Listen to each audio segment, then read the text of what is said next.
काय सांगाल, गेल्या 2 ते 3 महिन्यांपासून तुम्ही दिल्लीला ठार म्हणून होता अशी चर्चा होती आणि तुम्हाला उमेदवारी मिळेल, तुम्ही फिटिंग लावत असल्याची पण जोरदार चर्चा होती. नेमकी काय खरी वस्तुस्थिती काय होती? ठाण मांडून म्हणतो असं आहे, भारतीय जनता पार्टीचं मी सुद्धा 10 वर्षे खासदार होतो.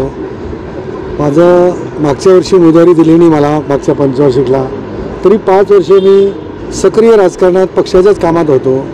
मध्यंतरी केंद्राने जबाबदारी दिली त्या ठिकाणी निवडणुकीच्या कार्यक्रमात पण मी भाग घेतला. तिकिटाची मागणी मी पण केलेली होती, परंतु शेवटी पक्षाने जे ठरवलं ते उमेदवार असतात.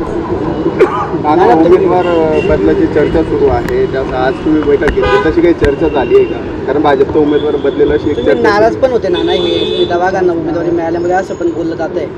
नाही, नाराज म्हणजे असं नाराज वगैरे मी असं काही नाही. शेवटी पक्षाने जी जबाबदारी दिली ती आपल्याला करावी लागणार आहे. तिकीट मागितलं होतं, तिकीट द्यायला पाहिजे होतं, ही अशी प्रत्येकाची मागणाऱ्याची अपेक्षा असते. ती माझी पण होती, त्यात काही गैर नाही होती. आता तुमचा चान्स होता, तरी पण आता आपलं तिकीट कापल्यानंतर स्मिता वाघ यांना देण्यात आलेलं आहे. पक्षाचं आपण गेले अनेक दिवसापासून कामाला म्हणजे कुठल्याही पदाला किंवा कुठल्याही या गोष्टीला कार्यक्रमाला आपण उपस्थित होते आणि आता ज्यावेळेस उद्धव ठाकरे गटांनी जाहीर केल्यानंतर आपली पहिली बैठक या ठिकाणी उपस्थित होते. असं काही नाही, मी प्रत्येक कार्यक्रमाला भाग घेत होतो, प्रदेश मिटिंगाला पण जात होतो किंवा केंद्राने जी जबाबदारी दिली निवडणुकीच्या वेळेस, ती निवडणुकीची जबाबदारीसुद्धा मी पार पाडलेली आहे. आणि आता निवडणूक आहे असं म्हणून नाही, गिरीश भाऊंनी मला सांगितलं होतं भेटण्याकरता, म्हणून आज भेटायला आलो होतो. आमची काही चर्चा झाली, ती चर्चा खुलेआम करण्यापेक्षा तुम्ही नेत्यांशीच चर्चा करा. या विषयावर मी तर काही बोलू शकत नाही.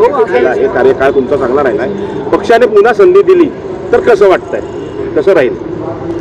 संधी दिली चांगलंच वाटणार आहे. नेमकी आजमध्ये आता चर्चा झाली, कुठल्या तुम्ही नाराज होते अशी चर्चा होती, त्याच संदर्भामध्ये आज गिरीश महाजनांनी तुम्हाला बोलवलंय, तुमचा नाराजी दूर करण्याचा प्रयत्न झाला. मी कधीही नाराज राहत नाही आणि कधीही नाराजीचा सूर उमटवला नाही कधी कोणाला, आणि कधी कोणालाही सांगितलं नाही मला पक्षाने तिकीट दिलं नाही म्हणून मी नाराज आहे किंवा अशा पद्धतीने कुठेही वल्गना मी केलेलं नाही. नाना, तुम्ही 10 वर्ष सलग खासदार राहिले, तुमचं देखील तिकीट कापलं गेलं होतं, त्यानंतर तुम्ही कुठलाही बंड केला नाही, पुन्हा पक्षाच्या कामात कार्यरत राहिलात. परंतु परवाचाच प्रसंग आहे जळगावच्या खासदारांचा. ठीक आहे, पक्षश्रेष्ठींना किंवा वरिष्ठांना काही वाटत असेल, एखाद्या वेळेस आपल्यापेक्षा तुल्यबळ उमेदवार त्यांना वाटत असेल तर त्यांनी उमेदवारी बदलवण्याचा अधिकार त्यांना आहे. प्रत्येकाला वाटतं आपल्याला उमेदवारी मिळायला पाहिजे. पण ज्या पक्षाने 10 वर्षापर्यंत आपल्याला 2दा खासदारकी दिली, 2दा त्या पक्षाच्या माध्यमातून आपण खासदार राहिलो आणि एका रात्रीत कुठला पक्ष बदलणं ना हे आपल्या रक्तात नाही आणि मला काही योग्य वाटलं नाही. मला सुद्धा ठाकरे गटाची बऱ्याच वेळेस ऑफर होती, परंतु पक्ष बदलवणे हे माझ्या बुद्धीला पटत नव्हतं. आता कोण तिकीट दोघांची तिकीट प्रचार करणार, तुम्ही त्यांच्या पाठीशी आहात का? आता जे पक्ष जे जबाबदारी देतील, नेते जबाबदारी देतील ते करावं लागणार आहे काम. खासदार नाही म्हणजे राजीनामा दिला, प्रवेश केलाय. करण पवार उमेदवार आहेत, उमेदवार आहे. करण पवार संदर्भात तुमचे एक आधी जवळचे मित्र होते, काय वाटतं तुम्हाला? नाही, बोलण्यासारखं माझ्याजवळ काही नाही. मी काय बोलणार, मला उमेदवार दिली नाही, मी काही उमेदवार नाही, मी साधा कार्यकर्ता आहे, मी प्रचार करणार आहे, त्यामुळे मी कोणाबद्दल काय बोलणार. पण नाना, सर्वेमध्ये तुम्ही नंबर 1 होता. आजही गल्लीत गेल्यानंतर नाला कोणता नाणाच पाहिजे. तुम्ही कोणाला काय करणार त्याला? परोडा म्हणून त्यांना मतदान हे करणार की पक्षाचं काम?